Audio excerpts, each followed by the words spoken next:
Buenos días, un gusto saludarlas y saludarlos el día de hoy en una conferencia más del Código Nacional de Procedimientos Civiles y Familiares, donde vamos a ver un tema, pues bueno, bien interesante, bien interesante. En verdad, cada vez se vuelve más interesante el código que estamos analizando.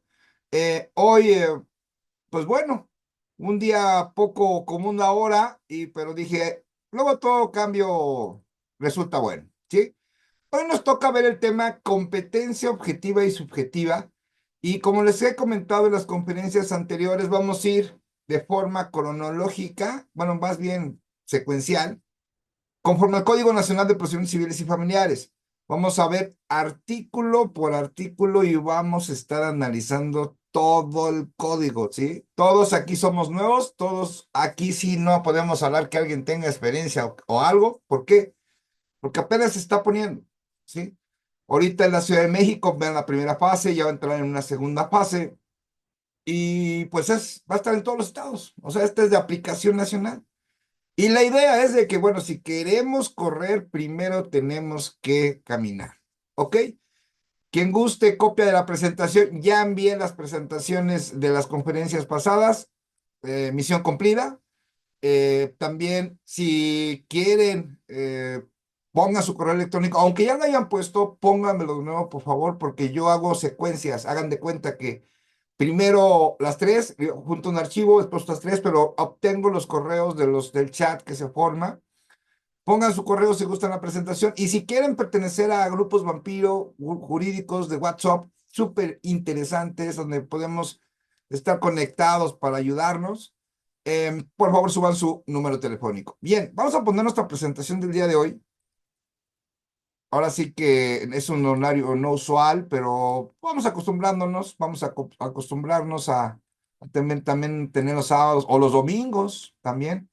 Puede ser que también en un domingo a esta hora estemos también trabajando aquí para estudiar y seguir analizando este código. Y también vamos a analizar otros ordenamientos legales, ¿eh? Vamos a ver qué podemos hacer. Bien, competencia objetiva y subjetiva. Bueno, ¿de qué nos habla el código al respecto? Ahorita lo vamos a ver. Ok. Toda demanda debe de formularse ante la autoridad jurisdiccional competente, ¿sí? Cada procedimiento va a tener ahí un órgano jurisdiccional. La competencia de la autoridad jurisdiccional se determina por materia, grado y territorio. Esos son las tres fracciones, digamos, que va a tener que determinar, bueno, obviamente la ley orgánica del Poder Judicial respectivo, ¿sí? En lo que respecta a la competencia por cuantía, solo aplicará en el caso de la ley orgánica respectiva, establece a los órganos jurisdiccionales cuya competencia se defina con dicho criterio. Entonces, ya aquí nos pone el código una cuestión muy importante. Cuando hablamos de cuantías, ya de cuantía, ahí sí cada poder judicial de cada estado de la República Mexicana va a determinar en su ley orgánica cuáles los órganos jurídicos que van a solucionar las controversias, ¿sí? Cuando tiene que ver con la cuantía, ¿sí? Entonces, eso ya lo va a determinar cada poder judicial, eso no lo señala el Código Nacional. Y bien, obviamente, así que cada estado lo va a establecer. En lo que respecta a los tribunales colegiados de circuito, tribunales colegiados de apelación y plenos regionales, así como la Suprema Corte de Justicia de la Nación, pueden conocer en segunda instancia, ¿sí? De los procedimientos en que resulta aplicable este Código Nacional que sea de competencia de los juzgados de distrito, en términos de lo que disponga la ley orgánica del Poder Judicial de la Federación. Cuando en lugar que haya de seguirse el juicio hubiera dos o más tribunales federales, será competente el que elija el actor. Fíjense qué interesante. Aquí, por ejemplo, ¿qué entendemos nosotros por segunda instancia? A menos de que me equivoque, la segunda instancia es la apelación, ¿sí? Entonces, al existir esa apelación, bueno, pues resulta que el Código Nacional establece que el Poder Judicial de la Federación puede conocer de esa segunda instancia, ¿sí? no el tribunal del estado, ¿sí? Ahora, obviamente que esto lo va a determinar la ley orgánica del Poder Judicial de la Federación, que tendremos que analizar en su momento, cuando lleguemos, por ejemplo, a medios de impugnación. Vamos a analizar esta parte porque estamos hablando, o sea, yo lo entiendo así, no sé si ustedes entiendan otra cosa, pero está bien, o sea, cada quien podemos deducir la ley como nosotros lo entendamos y es válido. Ya si estaremos en un error o no, bueno, pues ya entre nosotros nos podemos acompañar para dar un poco de luz. Es que tienes un asunto ya aplicando el Código Nacional de Procedimientos Civiles y Familiares y al momento de que una sentencia no te favorece, puedes ir a la segunda instancia, pero al Poder Judicial de la Federación, no al tribunal el que te sentenció, ¿sí? Entonces esto se vuelve más interesante porque estamos hablando de que puede haber esa segunda instancia, pero con un tribunal federal. Yo lo entiendo así, bueno, se reciben opiniones, recuerden que al final de la conferencia vamos a ver preguntas y respuestas. Las competencias entre los tribunales federales y las entidades federativas se decidirán declarando cuál es el foro en que radica la jurisdicción y se remitirán los asuntos a la autoridad jurisdiccional que hubiere obtenido. Por ejemplo, en cada estado de la República hay los circuitos, son los circuitos que así se establecen dentro del Poder Judicial de la Federación. Estos circuitos, bueno, está el primero, segundo, 10, 15, 20, X, ¿no? Y todos esos circuitos, obviamente, están repartidos a nivel nacional. O sea, hay oficinas del Poder Judicial de la Federación a nivel nacional. O sea que, ¿puede atender asuntos de segunda instancia el Poder Judicial? Sí, porque tiene oficinas en dichas entidades. Esta resolución no implica que otras autoridades jurisdiccionales del fuero al que pertenezca la obtuvo. Le puede iniciar competencia para conocer del mismo procedimiento. Entonces, esto lo señala el Código Nacional. Ahora sí que cuando se aplique veremos esta parte porque sí es muy interesante porque no irías dentro de una segunda instancia al tribunal de estatal, sino irías al tribunal federal. O sea, imagínense, es como estamos hablando de meter una apelación, pero al tribunal de circuito, ¿no? Bien. Ninguna autoridad jurisdiccional del Poder Judicial de la Federación o de las entidades federativas, fíjense, puede negarse a conocer de un asunto. El código ya le está poniendo llave, ¿eh? O sea, le está diciendo, a ver, Poder Judicial de la Federación, a ver, Poder Judicial del Estado. No te puedes negar a conocer de un asunto, ¿sí? Sino por considerar que carece de competencia legal. O sea, una cosa es de que tú llegues a la oficialidad de partes, entregues tu escrito inicial y que te pongan su carota los de oficialidad de partes y te digan, no te recibo. Híjole, pues ¿qué creen? No te estoy preguntando si me vas a recibir o no. Me tienes que recibir. Y si no, su queja automática a asuntos internos. O sea, ¿te recibe o te recibe? ¿Sí? Al momento que te recibe, el tribunal va obviamente a cerciorarse si es competente legal o no. Esa es otra cosa, ¿sí? A lo mejor decir, no soy competente, aquí lo ideal es, ok, no soy competente, pero quien es competente es fulanito de tal, preséntate allá o yo lo presento por ti. Eso es hacer justicia, eso es profesionalizar el Tribunal de Justicia a nivel nacional, tanto estatal como federal, ¿sí? O sea, no es nada más te regreso y tú haz lo que quieras, no, no, o sea, el tribunal debe señalar, así debe ser, ¿eh? O sea, el tribunal dice, ok, mira, no soy competente, pero mira, X es competente. Lo presento allá y se te notificará allá para que ahora sí hagas ejercer tus petitorios, tus derechos, lo que tú quieras, ante juez competente. Eso a mí me pareció padrísimo. Bueno, yo lo interpreto así, pero bueno, vamos a ver más adelante qué nos dice el Código Nacional. ¿Ok? En este caso, deberá expresarse en su resolución la motivación y los fundamentos legales en que se apoye la autoridad que se considere competente, ¿sí? O sea, primero va a haber competencia o no competencia, ¿no? El auto que una autoridad judicial se negare a conocer es apelable en ambos efectos. Entonces, Ah, no, espérense. O sea, si la autoridad judicial se negara a conocer, fíjense, es a medio de impugnación, apelación y además queja ante asuntos internos, ¿eh? O sea, aquí es doble el asunto. Ninguna autoridad jurisdiccional puede sostener competencia con otra bajo cuya su jurisdicción se halle, ¿sí? Pero sí con otra que aunque sea superior en su clase, no ejerza jurisdicción sobre de ella, ¿sí? Entonces, ningún tribunal puede sostener competencia, puede decir soy competente bajo cuya jurisdicción se halla, o sea, competente de a lo mejor de que esté a la par o algo así, y le llega el asunto, ¿no? Entonces, no puede sostener inmediatamente su competencia en el caso de que no fuera digamos, de su materia, por ejemplo, ¿no?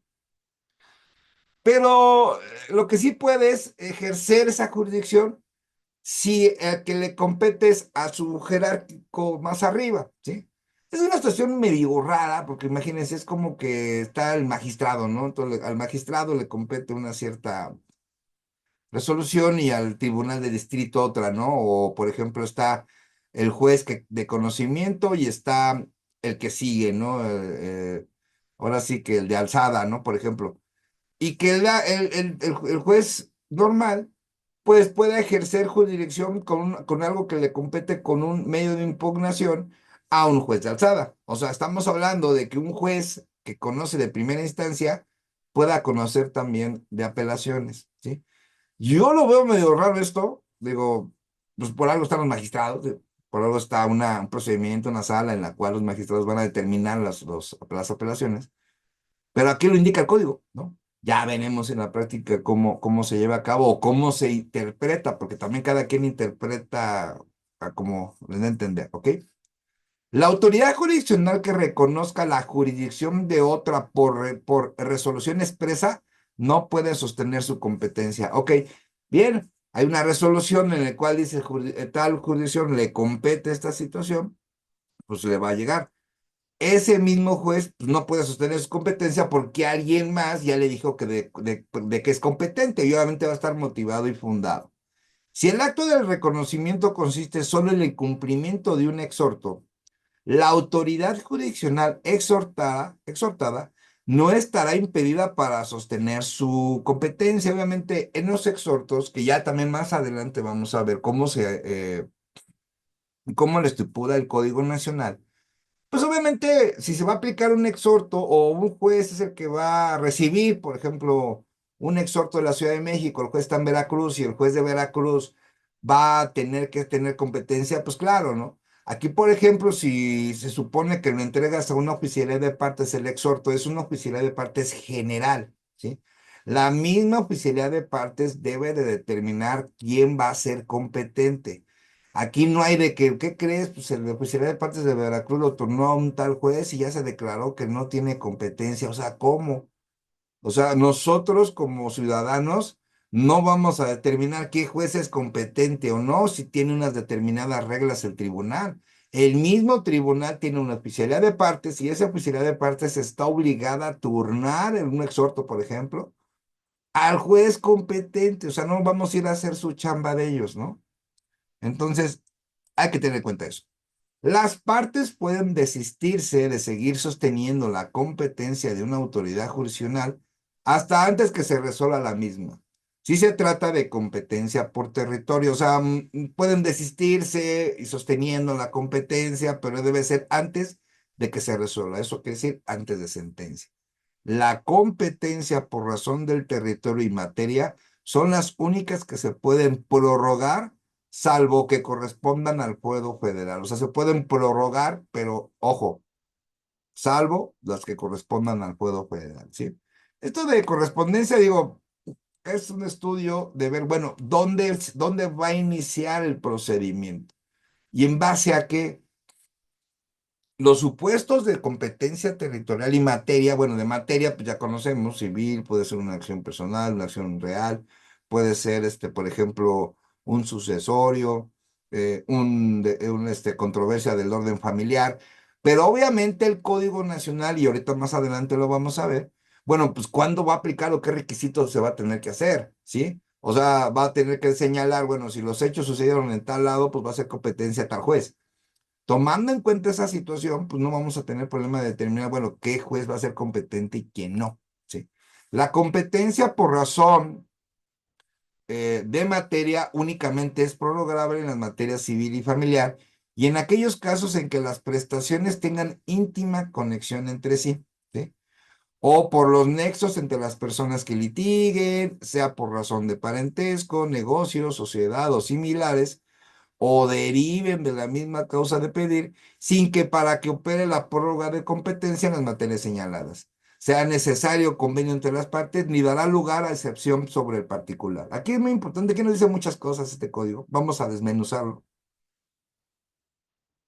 Primero, está hablando de competencia de materia civil, materia familiar, ¿no? Puede ser una acción real, una acción personal. Y bueno, aquí dice que es por prorrogable las materias primero, civil y familiar, ¿ok? Muy bien. Y en aquellos casos en que las prestaciones tengan, o sea, se va a ser prorrogable, pero si las prestaciones están íntimas y conectadas entre sí, o sea, que quiere decir que estén vinculadas, hablen de los mismos hechos, ¿sí? Los nexos entre las personas, pues igual de la misma manera pueden tener una relación y pues esta relación puede ser de parentesco, puede ser por negocios, puede ser por sociedad o por algunos similares. Aquí es muy importante, no va a haber próloga, por ejemplo, cuando dos personas jamás se conocieron, o sea, hicieron un acto, ¿no? Pero jamás se han conocido en el pasado o forman parte de una empresa o tuvieron una sociedad o algún parentesco familiar, ¿no? Cuando no existe eso, no hay prórroga. O también deriven de la misma causa de pedido, o sea, que estén pidiendo lo mismo, ¿no? Sin que para qué opere la prórroga de competencia, ¿ok? Y bueno, no dará lugar a la excepción sobre el particular. Muy bien, que no sé a qué se refiere exactamente con eso, pero vamos a seguir. En consecuencia, ninguna autoridad jurisdiccional podrá abstenerse de conocer de asuntos argumentando falta de competencia por materia, ¿sí? Ninguna autoridad. Obviamente va a haber sus excepciones que menciona el código. Cuando se presenta alguno de los casos señalados, que daría lugar a la división de competencias de la causa o multiplicidad de litigios con posibles resoluciones contradictorias, ¿no? ¿Ok? Entonces, ninguna autoridad va a poder abstenerse argumentando que falta competencia por materia. Eso es importante, o sea, que va a tomar el asunto o lo va a tomar, ¿sí? Esto pues va a ayudar muchísimo a que no esté tu asunto brincando de juez en juez, ¿ok? Y pues le den solución, o sea, que alguien le dé solución. Si la autoridad jurisdiccional deja de conocer por excusa o recusación, que eso lo vamos a ver más adelante, conocerá la que sigue en número en turno. Bueno, si no conoce esa autoridad, se excusa o recusación, pues el siguiente juez es el que va a conocer del asunto, ¿sí? Es autoridad jurisdiccional competente aquella que las partes litigantes se hubieran sometido expresa y tácitamente, ¿sí? Cuando se trate de fuero renunciable, ¿sí? Las partes, al momento que ya se ponen a disposición para resolver su controversia con una autoridad jurisdiccional, pues bueno, ya están sometidos expresa o tácitamente, ¿no? Ya te toca el juez 20, pues te toca el juez 20 y ahí te quedas, ¿sí? Bien. Hay sumisión expresa cuando las partes interesadas renuncian de forma clara y precisa sin que se admita duda al fuero que la ley les concede, y se sujetan a la competencia de la autoridad jurisdiccional en turno de la materia y territorio correspondiente, a o al que precisen que se sometan. Es importante, este artículo a mí me llamó mucho la atención porque, bueno, pues queda claro, ¿no? Por ejemplo, tú llegas, abogado litigante, vas a llevar un asunto del Código Nacional, tienes tu cliente X, un asunto familiar, digamos rápido.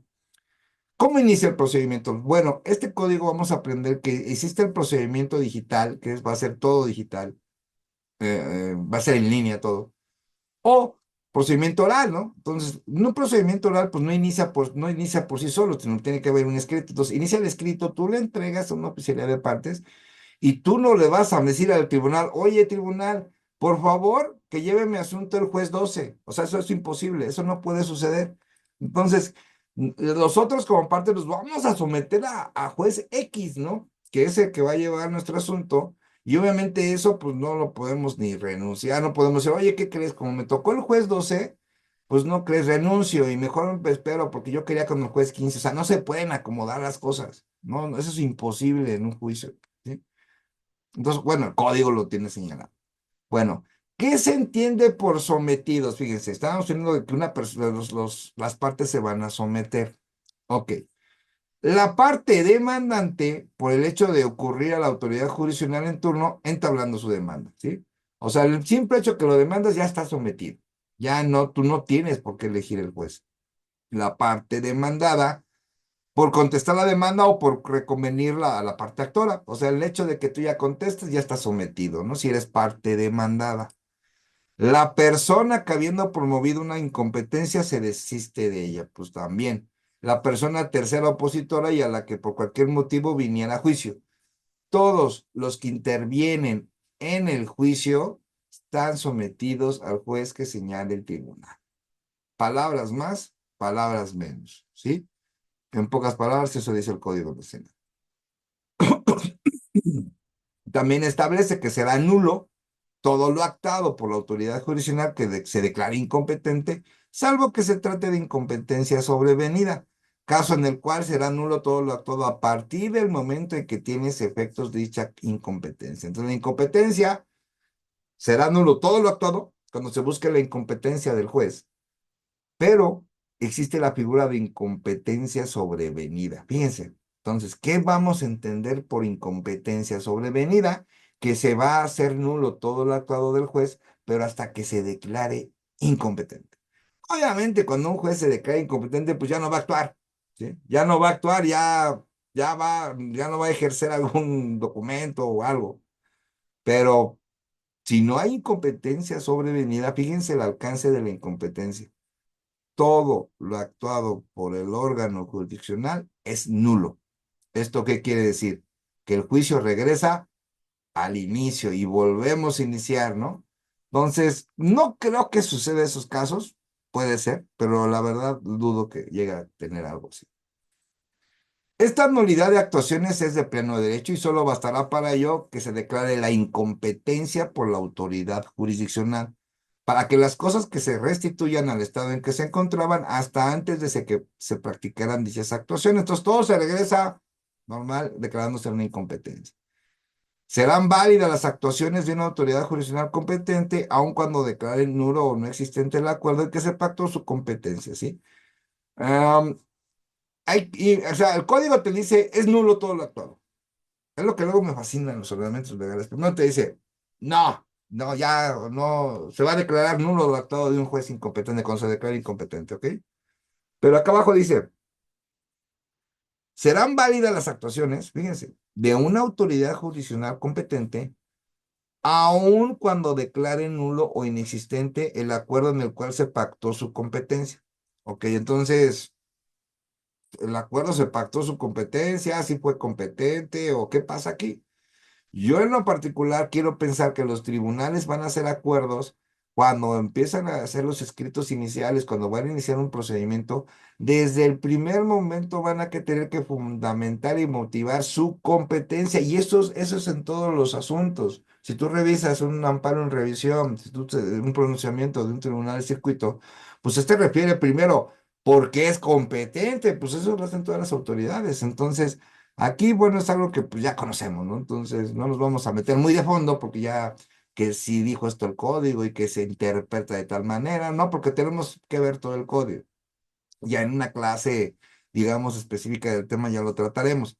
Ahora, ¿cómo se fija la competencia? ¿No? Entonces, aquí ya empezamos, bueno, estamos hablando de incompetencia, ya vimos cuál es el resultado de una incompetencia, pero ahora vamos a ver cómo se fija la competencia. Bueno, respecto al Código Nacional, indica que fija la competencia es una autoridad judicial competente, escuchen, la del lugar de la persona deudora que haya designado para ser requerida judicialmente del pago. O sea, si la persona es deudora y se le requiere el pago, se le va a requerir el pago en tal lugar, ¿sí? Si dijeron el lugar es el estado de Coahuila, pues la autoridad jurisdiccional correspondiente es el Tribunal de Justicia del estado de Coahuila, ¿sí? Porque la persona deudora, ahí se le requirió el pago, ¿sí? Eso es competencia. La del lugar donde convenido en el contrato o convenio para el cumplimiento de la obligación. Contrato de compraventa. Se obligan las partes a dar un pago, entregar el objeto en la Ciudad de México. ¿Cuál es la competencia? Tribunal de la Ciudad de México, ¿sí? Ahí es donde se combina el lugar de la obligación, el lugar del cumplimiento de la obligación. La ubicación del bien. Si se ejercita una acción real sobre este, ya lo saben, puede ser una acción interdicto de retención a posesión, puede ser una acción reivindicatoria. Entonces, lo mismo se observará respecto a las cuestiones derivadas del contrato de arrendamiento de inmuebles, ¿sí? O sea, el contrato de arrendamiento se hizo, por ejemplo, en Hidalgo, va a ser el Tribunal de Hidalgo.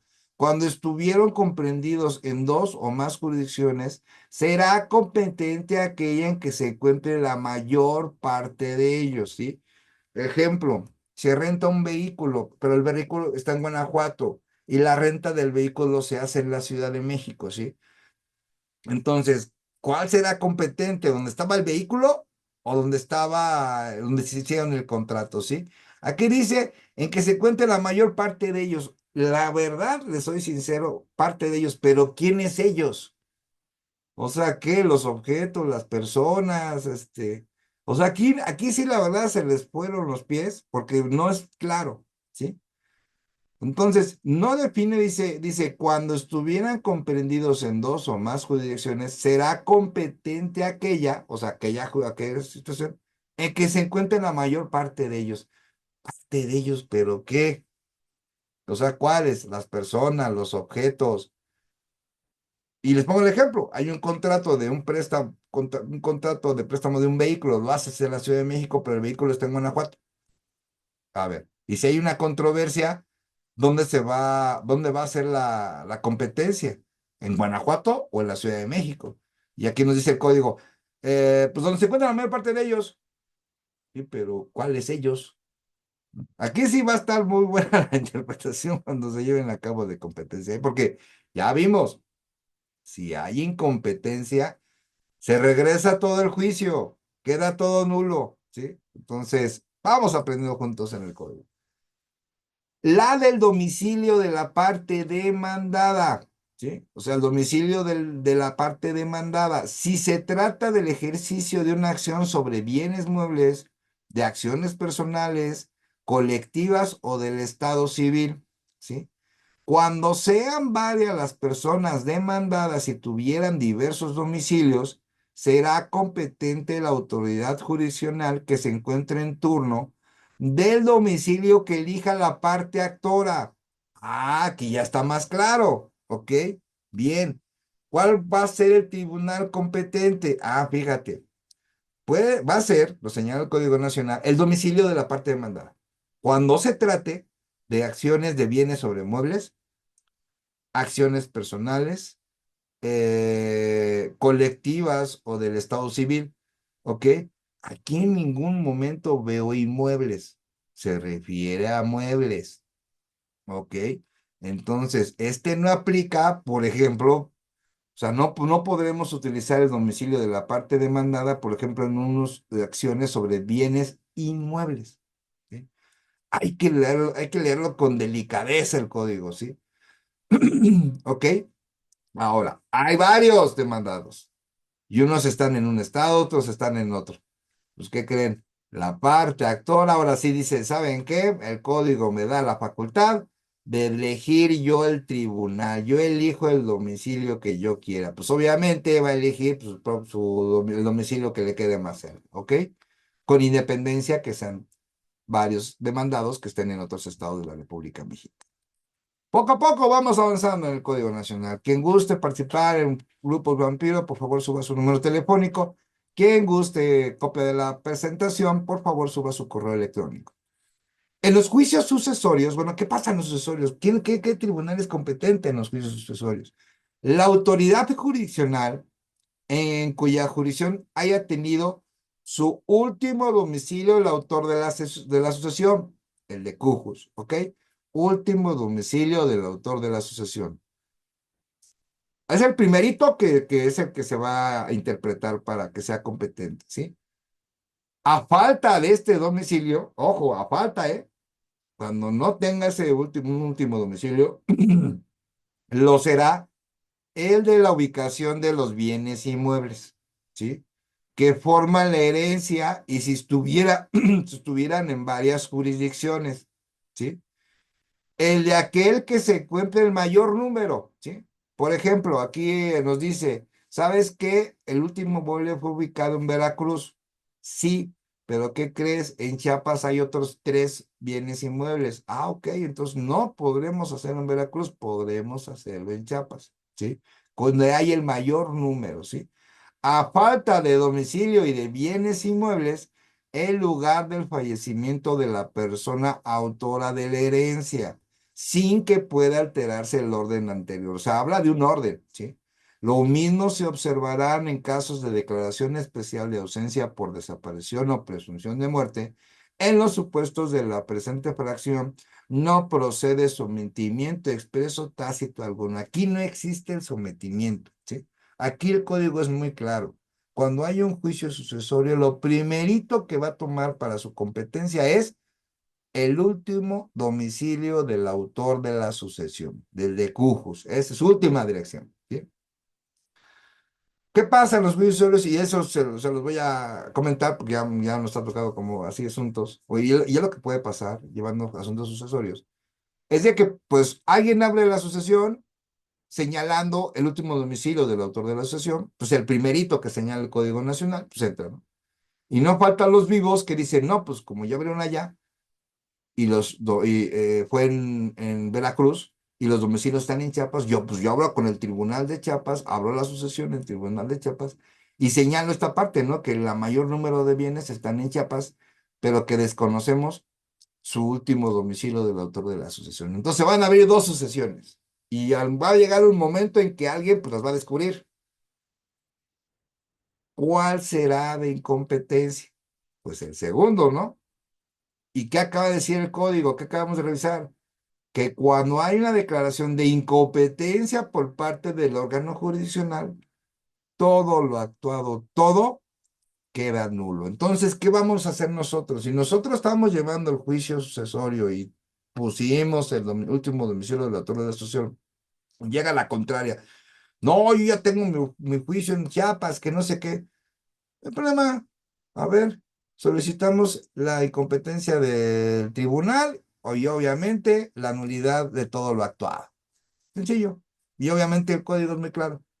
Aquí no hay de que hay que interpretarle, que medio se entiende, que no es claro, no. El código es clarísimo, cuando hay incompetencia, todo lo actual es nulo. Se acabó la fiesta. Entonces, ¿eso sí puede pasar? Sí. Entonces, ¿qué recomendaciones debemos de hacer? Bueno, pues fijarnos bien la competencia. Estos temas, en serio, a mí me llaman mucho la atención porque, o sea, todo el mundo agarra el Código Nacional y se va a leer luego el procedimiento oral. Y luego se va a ver lo de las pruebas. Y luego se va a ver el procedimiento. Y no lee esta parte. Esta parte es súper esencial del código. Por eso me gusta ir paso a paso. ¿Cómo podemos llegar a un procedimiento si no sabemos competencia? O sea, piénsenlo ustedes, ¿tengo lógica o no tengo lógica, no? Entonces, importante, gracias por estar presentes, no olviden subir su correo electrónico, subir su teléfono. Ok. Aquella en cuyo territorio radica un juicio sucesorio para conocer que en ese territorio donde se va a conocer va a ser acciones de petición de herencia, nulidad de testamento, relativas a la partición hereditaria, todas las acciones legales contra la sucesión antes de la partición y adjudicación de bienes, de las acciones de nulidad, rescisión y evicción de partición hereditaria, de la declaración especial de ausencia por desaparición, así como la declaración de ausencia de presunción de muerte en términos de la legislación aplicable. Ojo, esto de la declaración especial de ausencia, hay una ley aparte, hay una ley que señala un procedimiento, es una ley federal, ¿sí? Desde mi punto de vista, se supone que esa ley es más rápido, ¿sí? Entonces, cuando nosotros tengamos que realizar una situación con el Código Nacional de la Declaración Especial de Ausencia, de desaparición, tenemos que observar primero esa, ¿sí? Porque saben que una cosa es que esté desaparecido y no se conozca cuál fue el motivo, y otra cosa es que haya sido desaparecido y existe la posibilidad que sea por la delincuencia organizada. Son dos cosas muy diferentes, ¿eh? Entonces, ahí sí vamos a tener que tener cuidado para ver cuál es la vía que tenemos que tomar. Bueno, no voy a meterme de fondo con el juicio sucesorio porque, ¿qué creen? Vamos a verlo más adelante, ¿ok? Aquí nada más estamos hablando de competencia. La del lugar de la persona deudora donde haya designado para ser requerida judicialmente del pago o el domicilio de esta en caso de concursos, ¿no? En los actos de jurisdicción voluntaria, en jurisdicción voluntaria, ¿cuál va a ser el tribunal competente? Bueno, del domicilio de quien las promueva, ¿sí? Pero si se trata de bienes inmuebles, lo será del lugar donde están ubicados, ¿ok? En caso de conflicto de competencia, se decidirá a favor del que haya prevenido en el conocimiento. Vamos a hacer una jurisdicción voluntaria, debemos checar dos partes. Una, va a ser de conocimiento del tribunal donde está el domicilio del que promueve. ¿Ok? Acuérdense, la jurisdicción voluntaria no es una pelea, es una solicitud de un juez. Yo la promuevo, pues mi domicilio está en la Ciudad de México, promuevo ante el Tribunal de la Ciudad de México. Ahí no hay tema. Pero ojo, si vas a hacer una jurisdicción voluntaria en la cual está vinculado un bien inmueble, una casa, va a tener que ser donde está ubicada esa casa. Por ejemplo, si la casa está ubicada en Nuevo León, yo no puedo ir al Tribunal de la Ciudad de México. Me voy a tener que ir al Tribunal de Nuevo León para abrir mi jurisdicción voluntaria, ¿no? Vamos aprendiendo todos juntos y esa es la idea. También la del domicilio de las niñas, niños y adolescentes, tratándose de asuntos en materia familiar. Y bueno, muchos me han preguntado también, oye, Lick, pues el demandado vive en la Ciudad de México y los niñas, niños y adolescentes están en Veracruz, pero el demandado vive en México. ¿Puedo señalar los domicilios de Veracruz y abrir mi materia familiar? Yo en lo particular no se los, en verdad no se los recomiendo. Si las niñas, niños y adolescentes están, ejemplo, están en Durango, que vayan al Tribunal de Durango. O sea, no tiene nada que ser aquí en la Ciudad de México, ¿sí? Bueno, eso es lo que yo les aconsejo. Y aparte el código lo señala. Bueno, aquí ya lo estamos viendo, ¿sí? En los procedimientos relativos a suplir el conocimiento de quien ejerce la patria potestad, o impedimentos para contraer matrimonio, la del lugar donde se hayan presentado las partes pretendientes, ¿sí? Si la parte actora se presenta en la Ciudad de México, se va a llevar en la Ciudad de México, ¿ok? Hablando de patria potestad y cuando hay impedimentos del matrimonio, ¿sí? Luego tendremos nuestra clase de impedimentos del matrimonio. Ah, no, ya lo tenemos, por cierto. Con respecto al Código Civil del Estado de México, ya lo tenemos. Para decidir las controversias del estado civil de las personas será competente el domicilio conyugal o aquel en el que habitaban los concubinos o convivientes, ¿sí? Si ahorita están en la Ciudad de México, pero vivieron en Morelos, y le dices al juez, oye, juez, pues vivimos en concubinato 5 años en Cuernavaca, Morelos. Pues este mismo juez va a decir, voy a ser incompetente. Por favor, pasa al estado de Morelos y ya ahí abre tu controversia del estado civil, ¿sí? Ahora, recuerden, la controversia del estado civil es una como tipo acción, ¿sí? Y hay que ver cuál es la vía. Recuerden, en todos los procedimientos, en todas las áreas del derecho existe una acción y una vía, ¿sí? Tenemos que establecer desde nuestro escrito inicial cuál es mi acción, lo que quiero, bueno, cuál va a ser el procedimiento y cuál es la vía, ¿sí? Y obviamente nosotros en nuestro escrito inicial vamos a tener que señalar que esta autoridad es competente en cumplimiento del artículo 89, fracción tal del Código Nacional de Procedimientos Penales. Tenemos que mencionar la competencia en nuestro escrito inicial, ¿sí? Que por lo regular no lo hace, pero ya les digo que hay que hacerlo, o sea, hay que ir evolucionando. En los juicios de divorcio, las de la último domicilio conyugal, ¿sí? En los juicios de nulidad o inexistencia, ya vimos el tema del juicio de nulidad, del matrimonio o institución equivalente o similar, lo es el domicilio donde tuvo lugar el acto cuyo nulidad se alega, ¿sí? Ejemplo, si tú vas a buscar una nulidad de matrimonio y el matrimonio se hizo en Jalisco, vas a tener que ir a Jalisco, ¿no? No lo puedes hacer en la Ciudad de México, ¿sí? Porque ¿dónde se realizó el acto del cual buscas su nulidad? Yo busco la nulidad de un matrimonio, ¿ok? Bien, voy a hacer busco mi nulidad, pero híjole, ¿qué crees? Pues se casó en Tijuana, pues vámonos a Tijuana, no va a haber otra, ¿eh? Ahí sí, para que vean, no va a haber otra, ¿sí? No puedes buscar la nulidad de un matrimonio que no se haya hecho en ese lugar. Y aquí el código lo señala, ¿sí?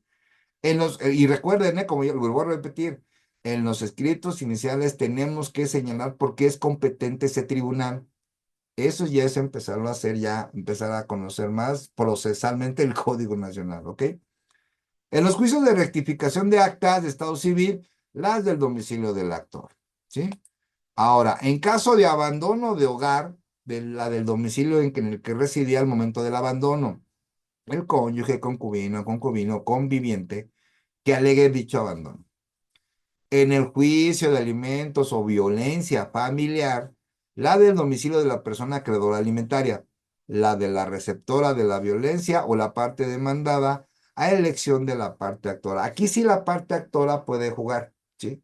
Puede decir, ¿sabes qué? Pues va a ser donde están los acreedores alimentarios, los receptores de la violencia, ¿no? O puede elegir también a la parte demandada. O sea, aquí sí te da la opción, en este caso el Código Nacional, ya va a depender la parte actora que quiere. La del domicilio de la hija o hijo en las acciones de filiación, sean de impugnación, contradicción, reconocimiento, desconocimiento sobre la maternidad o paternidad, ¿sí? Tratándose de juicios en los que la parte demandada sea una persona perteneciente a los pueblos indígenas, bueno, pues será competente la autoridad jurisdiccional en el que residen esas partes, y si ambas partes lo son, será ejerza la jurisdicción el domicilio del demandante. Recuerden, tenemos que estudiar la competencia, ¿sí? Son temas que luego ni siquiera se acuerdan y luego ahí tienen los problemas. ¿Cuál era el domicilio? Oiga, si vive el domicilio los menores, ¿es ahí o en el de la parte demandada? Lean el código. O vean nuestra conferencia. En los interdictos, conocerá siempre la autoridad judicial de la ubicación del bien. Cuando hay un interdicto, se va a establecer dónde está ubicado el bien. Es competente para conocer la reconvención, la autoridad judicial que conoce de la demanda en el juicio principal, cualquiera que sea la materia. Las cuestiones de terciarias deberán sustanciarse y decidirse por la autoridad jurisdiccional que sea competente para conocer el asunto principal, ¿sí? Para los actos preparatorios del juicio, será competente la autoridad judicial que lo fuera para el procedimiento principal, o sea, va a ser el mismo. El mismo que realice la preparación del juicio va a ser el que va a continuar. En las providencias precautorias y medidas cautelares o medidas provisionales, regirá lo que dice el párrafo anterior. Si el expediente estuviera en segunda instancia, será competente para dictar la providencia precautoria, medidas cautelares o medidas provisionales, la autoridad jurisdiccional que conoció de ellos en primera instancia, ¿ok? Va a seguir siendo responsable de primera instancia en lo que respecta a las medidas de providencias precautorias, medidas cautelares o medidas provisionales, el primer juez, ¿sí? Si estuviera en segunda instancia. Esto quiere decir que aunque esté en segunda instancia y va a resolver otro órgano jurisdiccional, el de primera instancia sigue en vigilancia de sus providencias, medidas que él impuso, ¿ok? Poco a poco vamos aprendiendo más del código. A ver, ¿qué pasa con asuntos familiares? Bien, de pueblos y comunidades indígenas, bueno, será competente la autoridad jurisdiccional de segunda instancia para dictarlas en su caso y ejecutarlas en pleno de jurisdicción. Fíjense, cuando se trate de asuntos en materia familiar, primer punto, materia familiar, ya lo ubicamos. Materia familiar de pueblos y comunidades indígenas y afromexicanas y demás grupos sociales en situación de vulnerabilidad. Bien, hasta ahí estamos. Será competente la autoridad jurisdiccional de segunda instancia para dictarlas y en su caso ejecutarlas con plenitud de jurisdicción, ¿sí? Entonces, el Código Nacional establece que cuando hay materia familiar de grupos vulnerables, quien será competente para resolver será un tribunal de segunda instancia, un tribunal de alzada. Fíjense qué interesante, ¿no? Esto sí me gustaría verlo. Esto sí, para que vean, me gustaría verlo. Todavía no está vigente el código, pero vamos a ver qué dice el tribunal. En caso de urgencia, puede dictarse la autoridad jurisdiccional del lugar donde se halle la persona o el bien objeto de la providencia. Y una vez ejecutada, se remitirán las actuaciones a la autoridad judicial competente que conozca del procedimiento principal. Esto es, cuando existe una urgencia, cuando se necesita tener que una providencia de urgencia, se puede trasladar a otro estado dicha solicitud. Ok.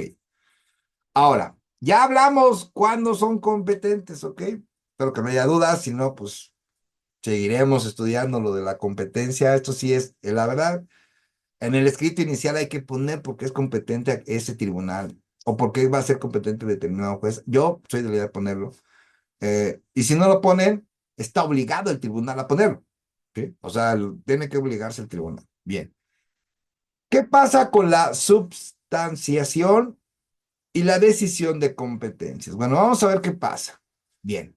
Las contiendas sobre competencia podrán promoverse porque por inhibitoria y por declinatoria. Términos que ya hemos comprendido, quiero pensar. Y bueno, la inhibitoria se intentará ante la autoridad jurisdiccional que considere competente, ¿sí? Que esto que pasa, bueno, si hay una declinación inhibitoria o por declinatoria. La declinatoria se propondrá ante la autoridad jurisdiccional a quien se considere que carece de competencia legal, pidiéndole que no, que resuelva no conocer el procedimiento y remita los asuntos al que estime competente. La declinatoria se promoverá y se substanciará en forma incidental. Entonces, ya tenemos que la inhibitoria es ante el juez competente y la declinatoria debe ser de forma incidental al mismo juez, que el mismo juez se declare incompetente y que ese mismo juez lo pase al juez que debe ser competente. En ningún caso se promoverán de oficio las contiendas de competencia, ¿sale? ¿Esto qué quiere decir? Que en todo caso van a ser a petición de parte, ¿sí? No debe de pasar esto, es una realidad, pero lamentablemente les informo que pasa. La declinatoria se propondrá al contestar la demanda y escrito inicial, emplazan a la parte demandada y la parte demandada en ese momento puedes solicitar la declinatoria, en ese momento, ¿sí? Ante la autoridad jurisdiccional que se considere carece de competencia legal. Y se expondrán las razones. ¿Cuáles serían las razones de incompetencia? Las acabamos de ver. Cuando las razones que acabamos de ver, una se incumpla, ese va a ser nuestro sustento y obviamente nuestro argumento para solicitar la declinatoria para incompetencia, ¿sí? Ofreciendo únicamente, lo único que puedes ofrecer en una declinatoria, pues son pruebas, pruebas, ¿qué será? Documentales, ¿sí? Ah, bien, sí, por favor, me dice la licenciada Rocío Hurtado, si alguien quiere las presentaciones de la semana, es más, yo creo que se las adjunto ahí mismo, no se preocupen. O sea, hagan de cuenta que voy a juntar otra vez nada más los de la cuarta, quinta y sexta conferencia, y en esa les adjunto todo. Sí, no se preocupen, les hago llegar a todos para no andar ahí de que uno sí y otro no, no, todo junto. ¿Ok? Se pedirá se abstengan del conocimiento del procedimiento y se remitan a la autoridad competente. Y si es incompetencia, todo lo actuado, ¿qué? Bueno, ahí no hay nada actuado porque apenas está, apenas inició, pues ¿qué va a actuar? Pues nada más el de que se notifique la empresa y ya, eso sería todo. Al admitir la autoridad jurisdiccional de primera instancia, se dará vista por 3 días a la contraparte para que contraiga y alegue lo que su interés convenga. así como ofrecer pruebas documentales. Entonces, al abrir la declinatoria por incompetencia a petición de la parte demandada, se le va a dar vista en los 3 días a la parte actora, ¿sí? Donde él va a tener también la oportunidad de presentar prueba, obviamente si quiere alegar algo, ¿sí? Obviamente, vencido ese término concedido con o sin el desahogo de la vista, dentro de los 5 días posteriores se remitirá a la autoridad judicial de segunda instancia el testimonio de las actuaciones respectivas, haciéndole saber a las partes interesadas para que en su caso comparezcan entre ellas. Ya se le da vista, ya se conformó y en 5 días se va al tribunal de segunda instancia. Bueno, ¿y qué pasa? Recibido ese testimonio a la autoridad de segunda instancia, proveerá con respecto a las pruebas documentales ofrecidas, su admisión o desechamiento, procederá a un desahogo en el acto de las admitidas conforme a derecho. Hecho el anterior, se dictará resolución dentro del término improrrogable de 5 días. ¿Quién resuelve las declinatorias? Juez de segunda instancia, ¿ok? No la resuelve el juez que primero conoce. Obviamente se va a tener que argumentar bien todas las fracciones que vimos hace un momento, ¿ok? Bien. En el caso que las partes no ofrezcan prueba o las ofrecidas no se admitan y no formulen alegatos, la autoridad judicial de segunda instancia citará para resolución la que se pronunciará dentro del término de 5 días. O sea, si no hay pruebas, no hay alegatos, de todos modos el juez de segunda instancia va a resolver la declinatoria. Decidida la competencia, la autoridad jurisdiccional de segunda instancia lo comunicará a la autoridad jurisdiccional al que se promovió la declinatoria y en su caso al que se declare competente. Si la declinatoria se declara improcedente o infundada, la autoridad jurisdiccional de segunda instancia lo comunicará a la autoridad judicial respondente.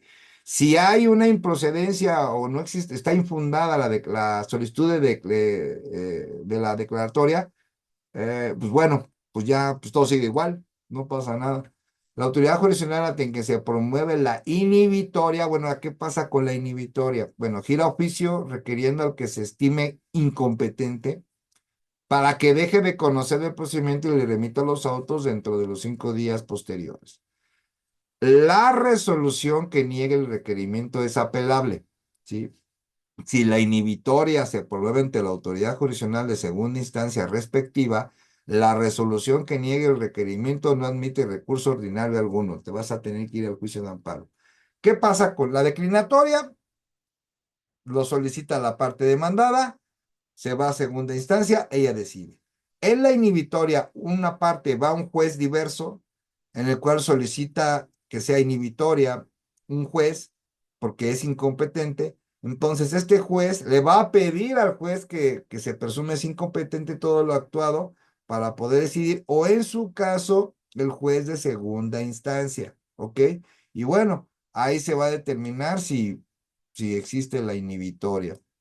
La autoridad jurisdiccional requerida dentro del término de 5 días resolverá si acepta o no la inhibitoria, ¿sí? Si las partes estuvieran conformes al ser notificadas del proveído que acepte la inhibición, se remitirán los autos a la autoridad jurisdiccional requiriente dentro de los 5 días posteriores, ¿sí? En cualquier otro caso, se remitirán los autos a la autoridad jurisdiccional, bueno, que faculte la ley del Poder Judicial de la Federación o de las autoridades, ahí va a determinar las autoridades cuál será el responsable. Recibidos los autos por la autoridad jurisdiccional de segunda instancia o aquella que faculte la ley orgánica, dará vista a la parte para que en 3 días aleguen por escritos lo que a su derecho corresponda y va a resolver en 5 días. Decidida la competencia, se comunicará la sentencia a las autoridades jurisdiccionales contendientes y al declarar competente, además se le remitirá los autos originales en un término de 5 días al órgano jurisdiccional competente, ¿sí? Ese es el que va a tener la competencia al final, ¿sí? En caso de no promoverse cuestión de competencia a alguna dentro de los términos señalados por la parte que estima afectada, se considera sometida a la autoridad jurisdiccional. Te lo emplazo y perderá todo derecho de intentarlo. Aquí habla de un término, pero no me dice de cuál. Por ejemplo, no sabemos en qué momento ya no puedes solicitar una inhibitoria, una declaratoria. Entonces, va a haber que ver que avancemos durante el código para hacer, bueno, ¿cuándo va a ser el término? Para ya no promover una competencia, una cuestión de competencia, ¿ok? Las cuestiones de competencia en ningún caso suspenderán el procedimiento principal, pero deberán resolverse antes de dictar sentencia definitiva, ¿sí? Reservándose el dictado a estas a los casos señalados, ¿ok? Entonces, por ejemplo, aquí nos dice algo bien interesante. O sea, se tendrán que resolver las cuestiones de competencia antes de dictar sentencia. Entonces, cuando ya tenemos sentencia, podremos realizar una cuestión de competencia conforme a este artículo 98 del Código Nacional. No. No podremos buscar ya una incompetencia cuando tenemos sentencia definitiva, pero ¿qué buscaremos? No busco la incompetencia, pero sí voy a buscar la nulidad de juicio concluido. ¿Ok? Entonces, si no es por un lado, pero recuerden que también la nulidad tiene término, ¿sí? Para que lo tengan ahí presente. ¿Ok? Bien, si por los documentos que se hubiera presentado o por otras constancias de autos apareciera que la parte litigante que promueve la declinatoria se ha sometido a la jurisdicción se ha metido a la jurisdicción de la autoridad jurisdiccional que conoce el procedimiento, se desechara de plano, continuando su curso el juicio, también se desechará de plano la competencia promovida que no tenga por objeto decidir cuál ha de ser la autoridad jurisdiccional que deba conocer el asunto. Obviamente que si tú promueves una competencia, tiene que ver con la autoridad judicial. Si no tiene su objeto, pues como que ¿para qué? ¿No? O sea, nada más son cuestiones dilatorias. Y aquí es muy claro, si por los documentos que se hubieran presentado o por otras constancias de autos, apareciera que la parte litigante que promueve la declinatoria se ha sometido a la jurisdicción de la autoridad jurisdiccional que conoce el procedimiento, se le echará de plano. Aquí, por ejemplo, habla de un sometimiento, pero también, o sea, ya vimos cuándo te metes a un sometimiento. Pues el sometimiento te metes cuando ya metes el escrito inicial, cuando contestas la demanda, ¿sí? Pues aquí dice que se desechará de plano. O sea, aquí ya no entendí yo. O sea, vas a desechar de plano una solicitud de competencia cuando la parte de litigante que está promoviendo ya fue sometida a la jurisdicción de la autoridad jurisdiccional que conoce el procedimiento. O sea, aquí, este sí, para que vean, yo pienso, de mi punto de vista, como aquí también se les fueron los pies. Aquí también, en el artículo 99. Primero me dices que sí puedo meter una cuestión de competencia, ¿ok? Y aquí me dices que si ya me sometí, ya no puedo. Y dentro de los requisitos que vimos que significa sometimiento es cuando metes la demanda o cuando contestas la demanda, pues ya me dejaste sin poder someter, me estás diciendo que sí y luego me estás diciendo que no. Y nos vamos a encontrar varios, ¿eh? O sea, estos no son los únicos y no vamos a meternos mucho en ese rollo. Bien, como lo saben, vamos a tomar nuestro pequeño break. Vemos mucha información, pero así es como debemos de avanzar en el Código Nacional. Y obviamente recuerden, nuestra conferencia queda grabada en nuestro canal de YouTube para que también la puedan ver con más calma. Y bueno, vamos por un café, voy a hacer lo mismo y vamos por un pancito algo. Ahorita nos vemos. Permítanme unos minutos, por favor. Gracias.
Bueno, ya regresamos a nuestra conferencia, ya fuimos por el cafecito. Bien, las autoridades jurisdiccionales quedan impedidas para promover oficiosamente, fíjense, las cuestiones de competencia y solo deberán inhibirse del conocimiento de un procedimiento cuando se trate de competencias por territorio, materia, obviamente con excepciones del artículo 83 que ya vimos, siempre y cuando se inhiban en el primer proveído que se dicte respecto a la demanda principal. El juez, obviamente, eh, no puede promover oficiosamente la competencia, va a tener que informar a las partes y lo va a resolver, en este caso ya lo vimos, un tribunal de segunda instancia, ¿ok? Pero puede inhibirse él directamente cuando sean de razón de territorio y materia y obviamente lo tendrá que hacer en un proveído, ¿no? En el proveído en la demanda principal, ¿sí? Hay que conocer esto de competencia para que no nos prevengan en esa parte.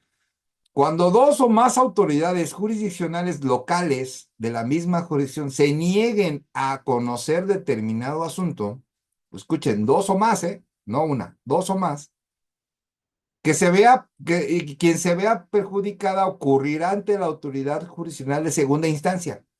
¿Qué quiere decir? Bueno, metemos nuestro escrito inicial nosotros, lo metemos, pero no lo niegan.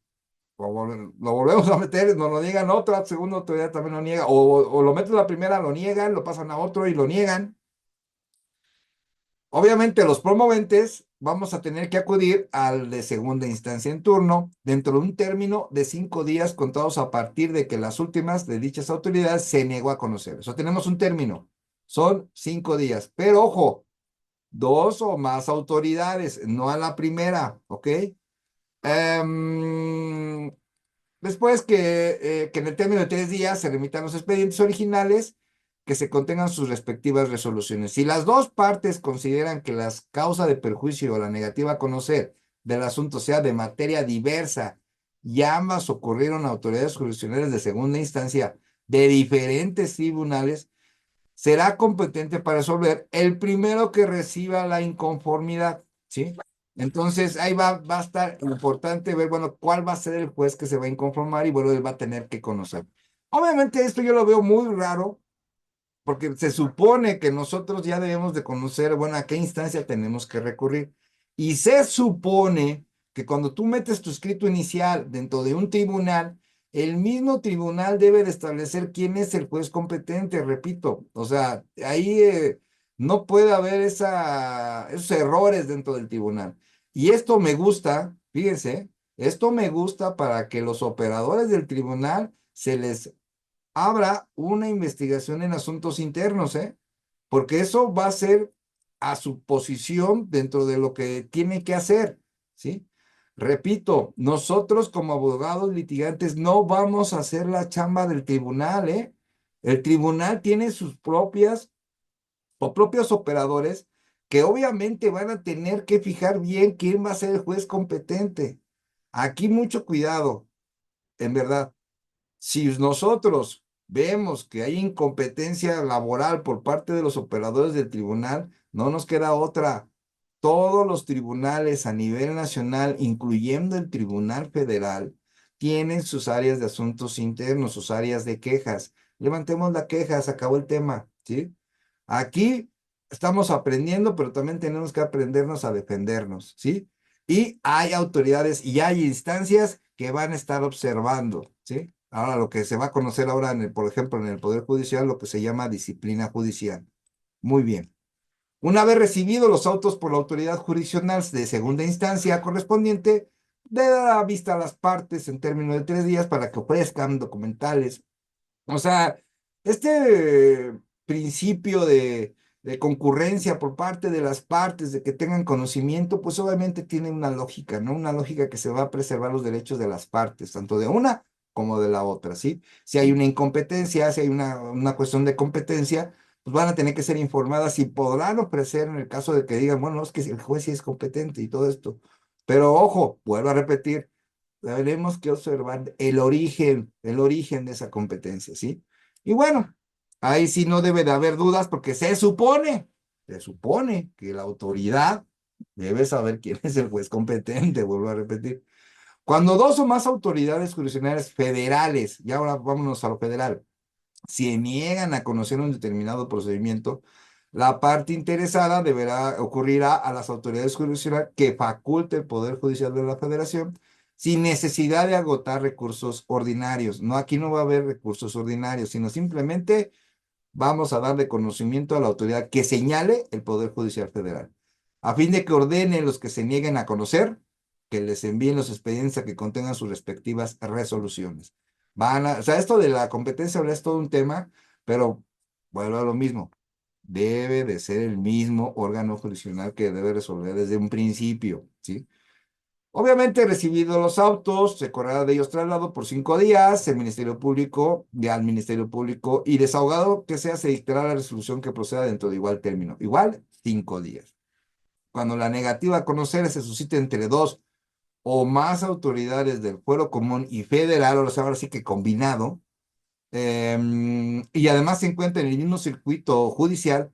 Ahora, fíjense, cuando hay una negativa por parte de un tribunal local y un tribunal federal, ¿a quién va a resolver? ¿Qué creen? El Pleno Regional del Poder Judicial de la Federación respectivo a resolver. Obviamente que esos dos, tanto del fuero federal como del fuero local, deben de estar en el mismo circuito, ¿sí? En la misma lugar, digamos.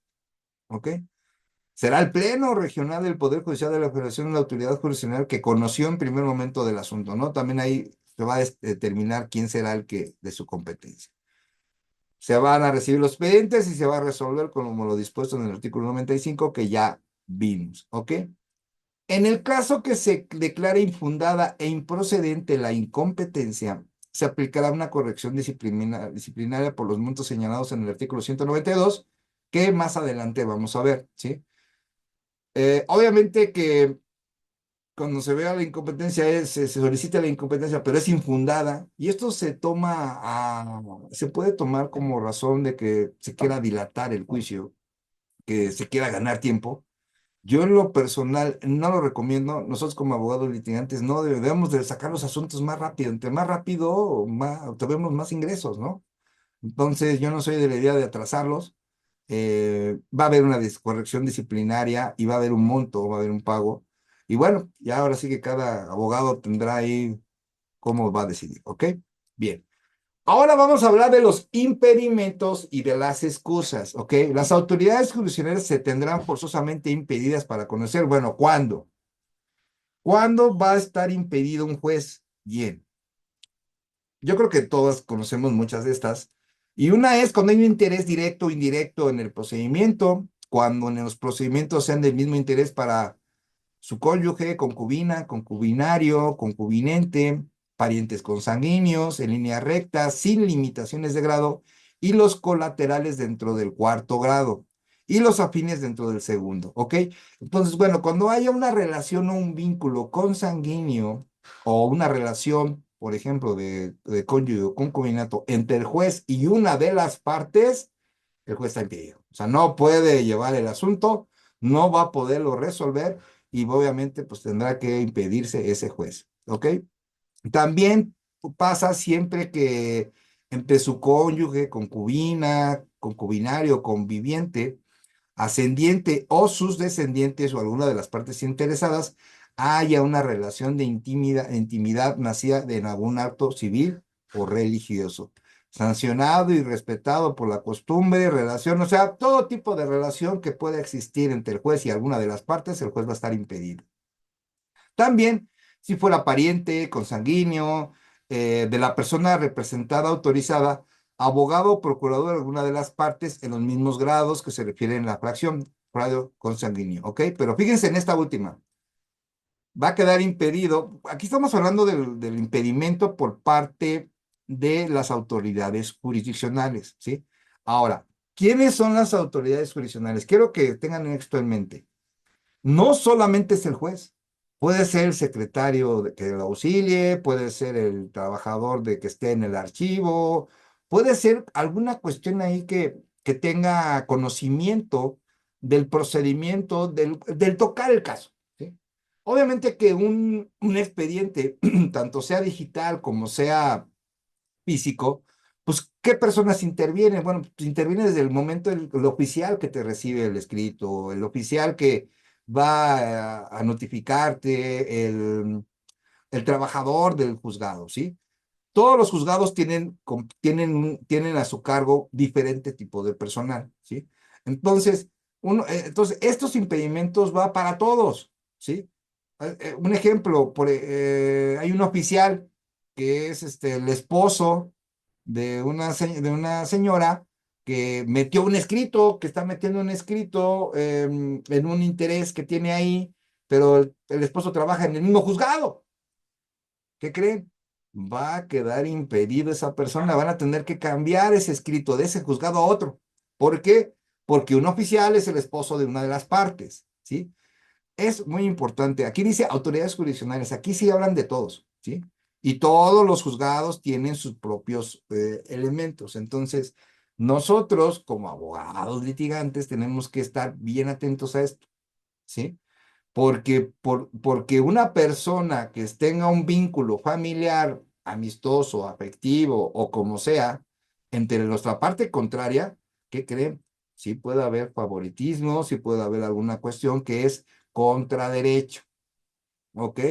Entonces, ojo con esta parte porque los impedimentos no solo son para el juez, también son para los trabajadores del tribunal. Otra, cuando la autoridad jurisdiccional, vuelvo a repetir, cualquiera de los que integran un juzgado, su cónyuge, concubina, concubinario, conviviente o alguna de los ascendientes o descendientes, sean parte heredera, legataria, donante, donatario, socia, acreedora, deudora, todas las figuras que se puedan imaginar, ¿sí? A eso también va a tener que impedirse, ¿sí? Cuando se detecte esta parte, nosotros tenemos que darle de conocimiento al órgano jurisdiccional para que ya se traslade su asunto a otro lado. Muy bien, que es un poco complicado porque ¿cómo vamos a saber, por ejemplo, que la parte contraria es concubina, concubiviente o heredero o algo de un oficial de ese juzgado? O sea, también eso se vuelve complicado, pero suele suceder que nosotros abogados somos muy buenos investigadores y obviamente lo vamos a detectar. Pero lo tenemos que hacer, sí, y que tenemos que tener bien atento en nuestros asuntos de esa parte, yo se los recomiendo muchísimo.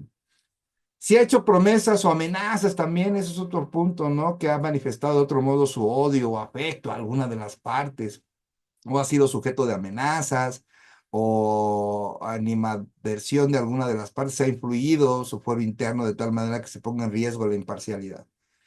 Y esto nos lleva a una cuestión. Cualquier acto, cualquiera que sea, incluyendo los que acabamos de mencionar, en el cual se vea un riesgo, por muy mínimo que sea, para la imparcialidad dentro de un procedimiento conforme al Código Nacional, debe de hacerse un impedimento, cualquiera que sea, ¿sí?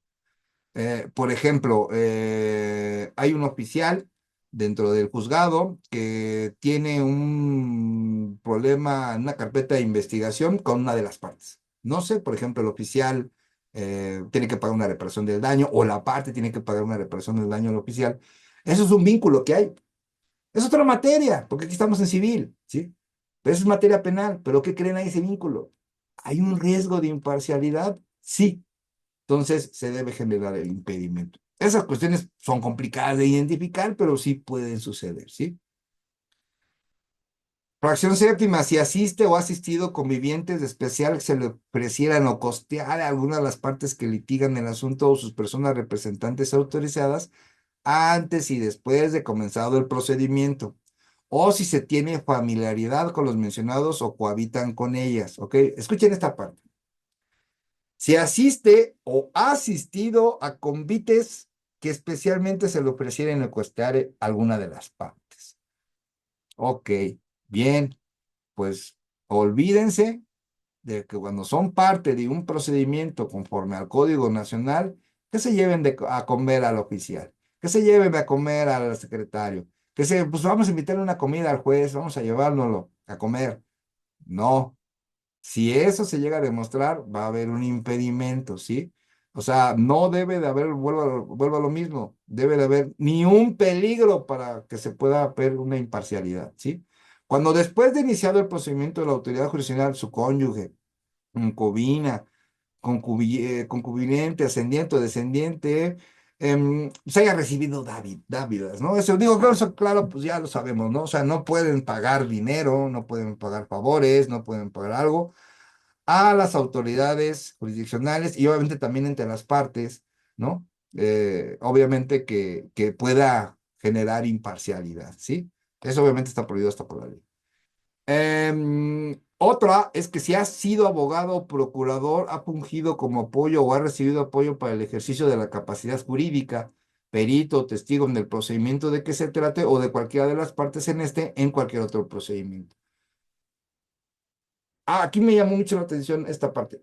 Capacidad jurídica, ¿no? Que haya habido un apoyo de capacidad jurídica. Por ejemplo, vamos a poner un ejemplo. Un juez da un curso, ¿sí?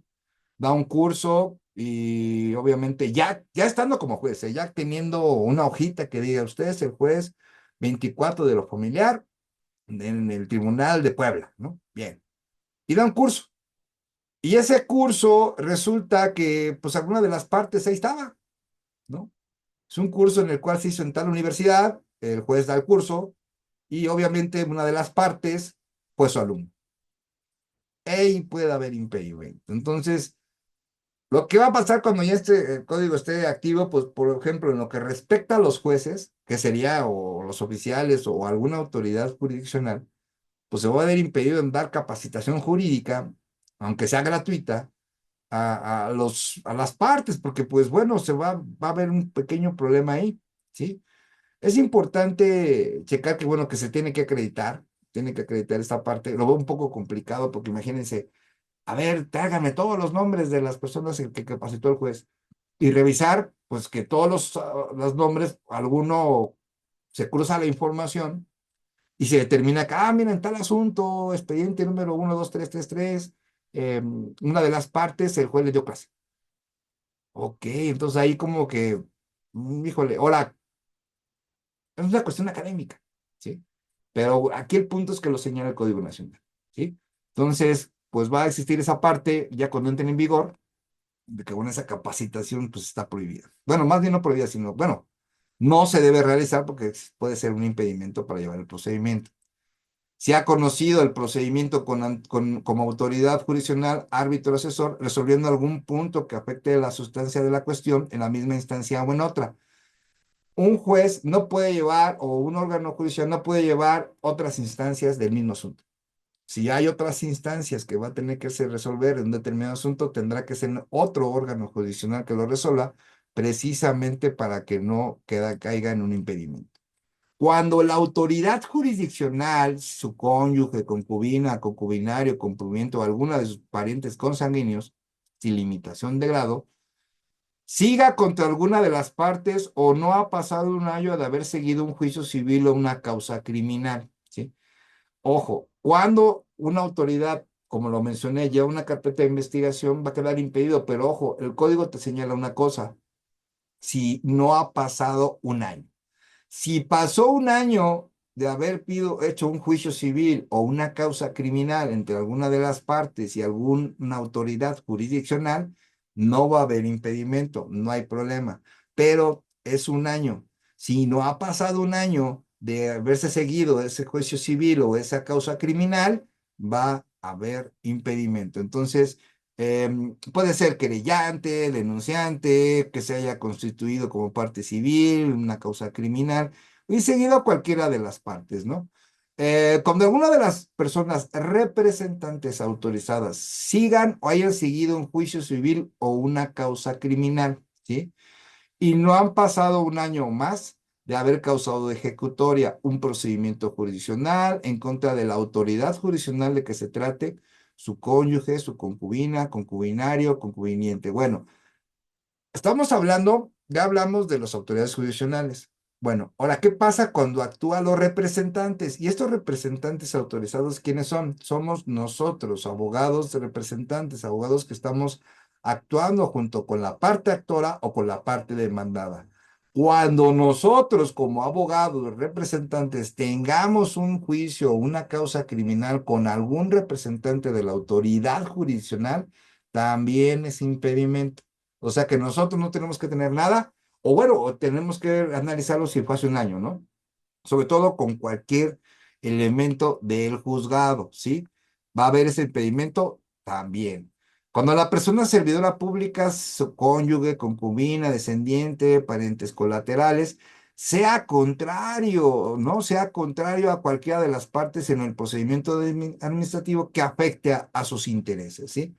Cuando hay una afectación dentro de un procedimiento administrativo de una persona que es servidora pública y que haya una afectación para su cónyuge, ¿no? O para su concubina, también va a existir lo que conocemos como el impedimento. Si la persona servidora pública, igual cónyuge, concubina, concubiniente, eh, sigue algún procedimiento civil o criminal en que sea autoridad jurisdiccional, ¿sí? Agente del Ministerio Público local, procurador o representante social, árbitro, arbitrador de alguno de los litigantes.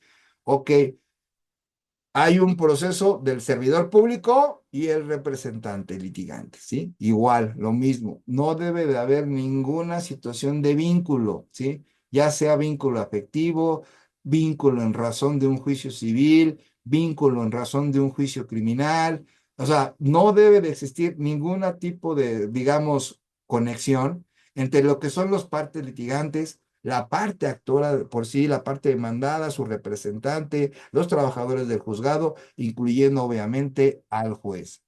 En esos casos no debe existir ninguno de los que acabo de señalar de lo que estamos viendo hoy. Si es persona tutora, tutriz, curador o curadora de alguna de las partes interesadas, administra bienes, es gerente de alguna sociedad, asociación que tenga interés en la causa y no hayan pasado 3 años de no haberlo sido, ¿sí? Entonces también va a haber un impedimento con la persona tutora. Siempre que se hayan externado su opinión públicamente, adelantando en el sentido del fallo, las opiniones expresadas por la autoridad jurisdiccional al intentar conciliar entre las partes y aquellas que se emitan como carácter doctrinario o académico no constituyen impedimento, motivo de impedimento. Entonces aquí ya no me cuadró con lo que vimos, ¿no? Con lo que expresamos con relación a la parte de pues, aprendizaje académico. Aquí dice, las opiniones expresadas por la autoridad jurisdiccional al intentar conciliar entre las partes y aquellas que emitan con carácter doctrinario o académico no constituyen un motivo de impedimento. Y hace rato acabamos de ver que, pues, cuando las partes sean un producto de una actividad económica, es un impedimento. Entonces, una cosa dice allá, otra cosa nos dice aquí, y bueno, otro puntito más del Código Nacional en el cual pues ellos mismos se contradicen, ¿no? Pero eso es lo sustancioso, ¿no? Eso es lo padre que veamos aquí, la verdad. Yo en lo particular pienso que un juez siempre debe dar clases, en verdad nadie me va a quitar esa idea. Y más si son gratuitas, ¿no? Mucho más, con mucha más razón. Un juez que dé clases gratuitas es como dar una cultura jurídica, ¿no? Y aparte, pues, nos falta mucha cultura jurídica, es una realidad como país, ¿no? Entonces, y más como abogados. Las autoridades jurisdiccionales tienen el deber de excusarse también del conocimiento de un procedimiento en que ocurra alguna de las causas expresadas en el artículo anterior. Entonces, todo lo que ocurra de lo que ya vimos debe excusarse, ¿sale? Aún y cuando las partes no lo recusan, o sea, ¿qué quiere decir? Que con independencia que sea petición de parte o no sea petición de parte, el juez al tener conocimiento de ese vínculo que yo le señalo de trabajadores del juzgado, de las partes, de los representantes autorizados dentro de un procedimiento, que creen, se tendrá que excusar y no es necesario la petición de parte. La excusa debe expresarse concretamente, bueno, la causa en que se funde va a tener que explicar, va a tener que acreditarse en algún momento. Claro está, sin perjuicio de las providencias que conforman el Código Nacional, se deben dictar, tiene la obligación de excusarse inmediatamente en que se abocan el conocimiento de un procedimiento del que no deban conocer por impedimento o dentro de los 3 días siguientes en que ocurra el hecho que origina el impedimento o que tenga conocimiento de él. Bueno, ¿cómo documento el que no me voy a excusar? Bueno, todos los jueces en sus proveídos, desde el escrito inicial, tendrán que expresar esto, ¿sí? Esto ya no es parte de nosotros como litigantes. O sea, el excusarse de una autoridad jurisdiccional le corresponde al juez. A ver, juez, yo lo que haría como juez sería, escrito inicial, ingresa a mi juzgado 20, por ejemplo. Ok, a ver, por mediante oficio, que me informen todos los trabajadores del juzgado si hay un vínculo con las partes intervinientes, incluyendo los representantes autorizados.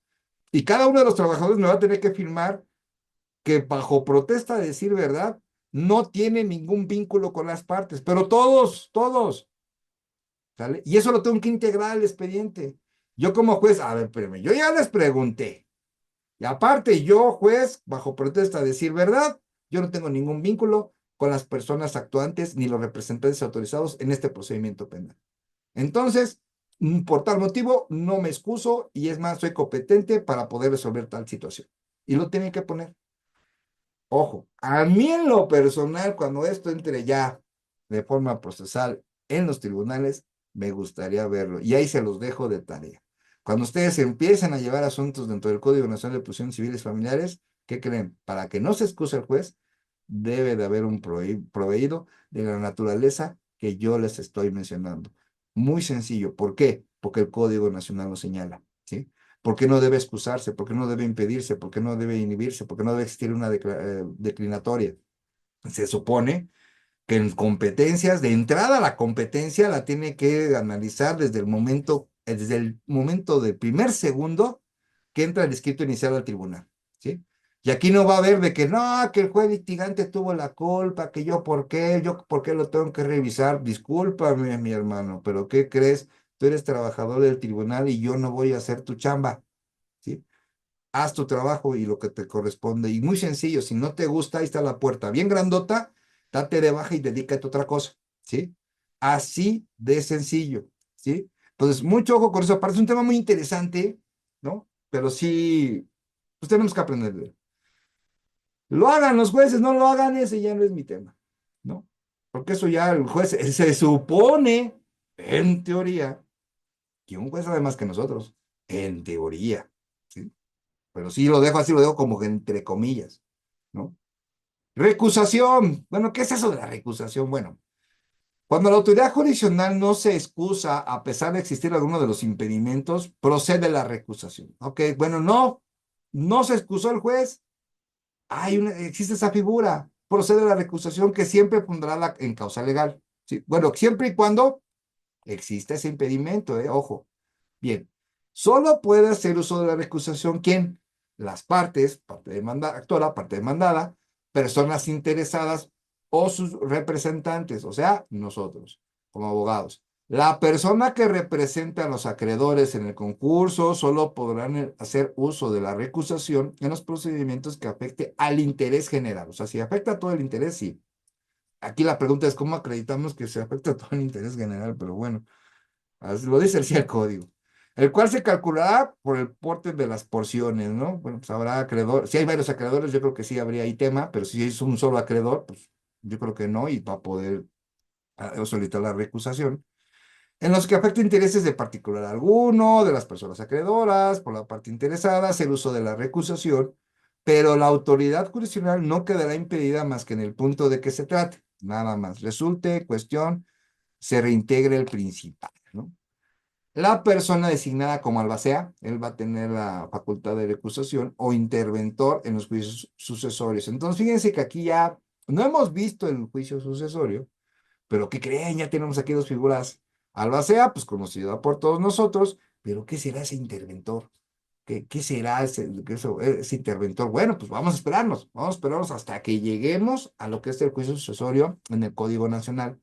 La persona que funja como representante común en caso de litis consorcio y cuando se haya designado aún en cualquiera de las partes. Ok, ya lo de litis consorcio ya lo vimos. Las autoridades jurisdiccionales respecto a las personas ante ellas adscritas, ¿no? También ellos pueden solicitar que se la recusación. Los tribunales de segunda instancia respecto a las autoridades judiciales de primera instancia, o sea, el tribunal de segunda instancia puede pedir la recusación al primero de primera instancia, ¿ok? El tribunal de segunda. Entonces, si esto puede suceder, nosotros como partes lo podemos solicitar la recusación al tribunal de segunda instancia. ¿Qué creen? La respuesta es sí, porque aquí lo señala el Código Nacional. La autoridad jurisdiccional de conformidad en lo dispuesto en su ley orgánica respecto a personas magistradas también. Pero eso lo va a determinar su ley orgánica. En el tribunal de segunda instancia, la recusación solo importa la de aquellas personas o personas recusadas expresamente. Y si fueran varias, deberá fundarse la causa de impedimento que afecte a cada una. Entonces, bueno, ¿cuál va a ser la afectación? Obviamente, ya lo mencioné, ese vínculo que pueda existir entre las partes, que se pueda acreditar y además, obviamente, pues, ¿cuál es la afectación? Pues la afectación es muy sencilla. Una, debido proceso. Dos, que no exista, que hay un riesgo de imparcialidad. Muy bien. Ahora, ¿cuándo no procede la recusación? No procede en los actos perjudiciales, al cumplimentar exhortos, despachos o cartas rogatorias, ahí no podamos hacer una recusación en las diligencias de mera ejecución, en los juicios ejecutivos mientras no se lleva a cabo el aseguramiento y en los hipotecarios mientras no se expida el oficio de inscripción de la demanda. ¿Ok? Bien. Ahora, tratándose de ejecución de sentencia desde la fecha del auto en que se señala el término de las personas deudoras para que cumpla con ella, ¿ok? En la ejecución de sentencias desde la fecha del auto en que se señale el término, ¿no?, de las personas deudoras. En los demás actos que no radiquen jurisdicción, no importa conocimiento de causa, ¿no? También ahí no va a haber recusación, ¿ok? Permítame un segundo.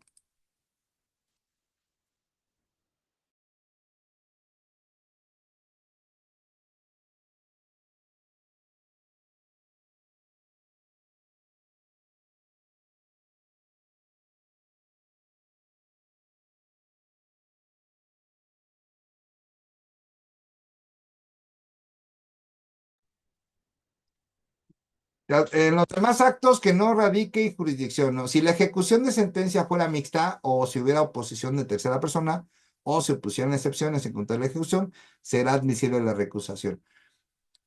Obviamente, con esto nos damos cuenta que la recusación, bueno, no va a proceder en algunas diversas etapas del procedimiento. Entonces, esto que nos da a entender que la recusación la podemos ejercer en cualquier parte del procedimiento, ¿sí?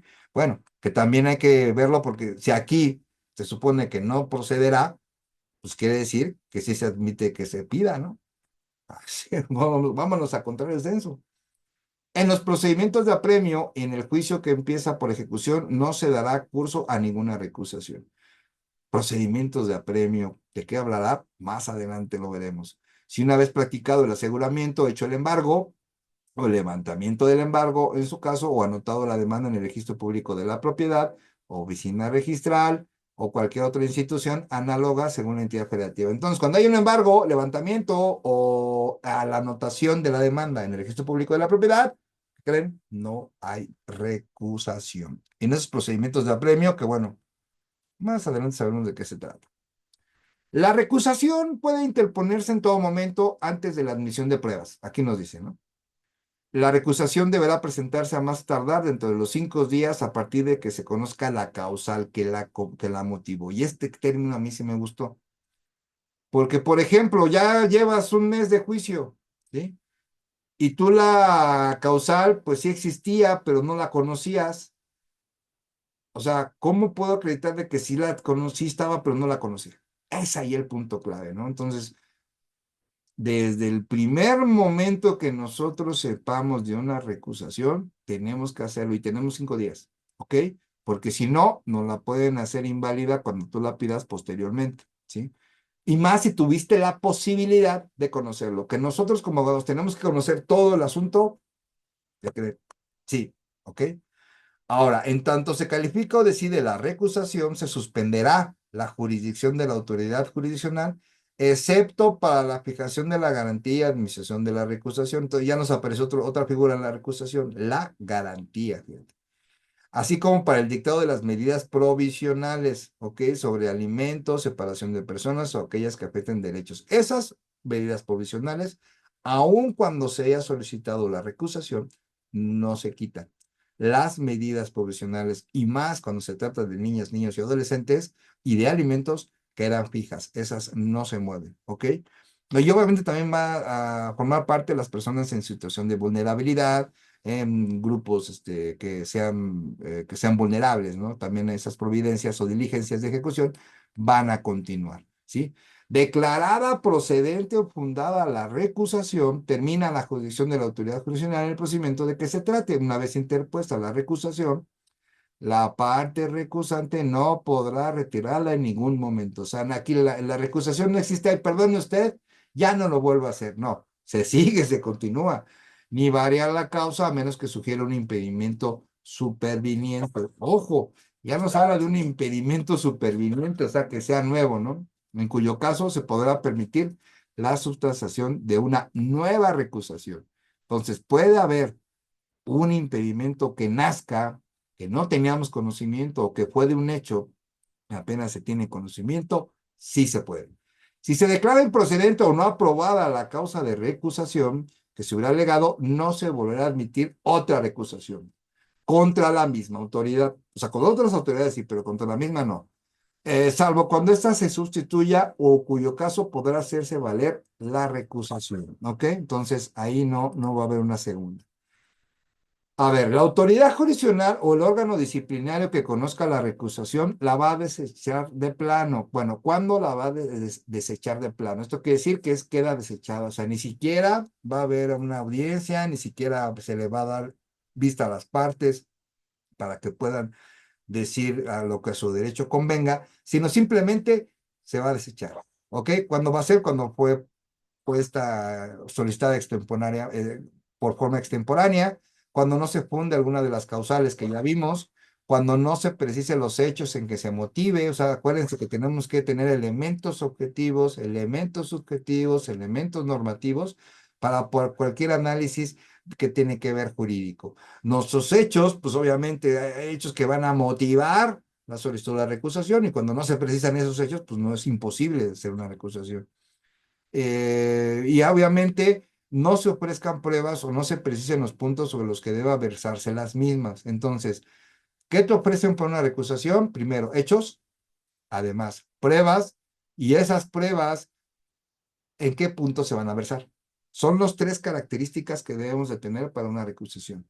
Cuando se interponen procedimientos en que no tenga lugar, como ya los mencionamos, y bueno, toda recusación se impondrá ante la autoridad jurisdiccional que conozca el procedimiento, ¿no? Expresando con toda claridad y precisión la causa que se funde, las pruebas tendientes a justificarla, y la autoridad recusada remitirá a la autoridad competente para resolverla. Esa no la va a resolver ella, la va a resolver otra dentro de un término de 5 días. Le da el testimonio de las actuaciones respectivas acompañada del informe justificado manifestando bajo protesta de decir verdad los argumentos que consideren apoyo a la inexistencia de la causa en que se funde la recusación. La falta de informe hará presumir como cierto del impedimento alegado por la parte promovente. La autoridad jurisdiccional que conozca de una recusación resulta irrecusable para este solo efecto. Entonces, va a tener la persona un procedimiento, la autoridad jurisdiccional, sí, y es el quien va a conocer la recusación. Obviamente esta autoridad pues lo va a remitir a la autoridad competente, que de seguro va a ser un tribunal de segunda instancia, quien va a resolver si hay recusación o no. Ok, pero también aquí habla de un informe justificado. Ese informe justificado, quien lo va a realizar, pues obviamente va a ser la autoridad recusada. En este caso, el juez al que le están pidiendo la recusación. ¿Ok? Muy bien. Ahora, la recusación debe decidirse sin audiencia de la parte contraria y se tramita de forma de incidente, ¿sí? Esto quiere decir que va a ser por escrito. En el incidente de la recusación son admisibles todos los medios de prueba establecidos en este código. Medios de prueba que vamos a ver posteriormente, excepto la declaración de la autoridad jurisdiccional de que se trate. Esa declaración no va a entrar como medio de prueba, ¿sí? Entonces, ¿cómo se va a hacer la recusación? Mediante incidente. Y se va a presentar ante la misma autoridad, que esa autoridad, que es la recusada, va a tramitarlo a otra instancia. No define el código cuál. Nosotros queremos pensar que es la segunda instancia.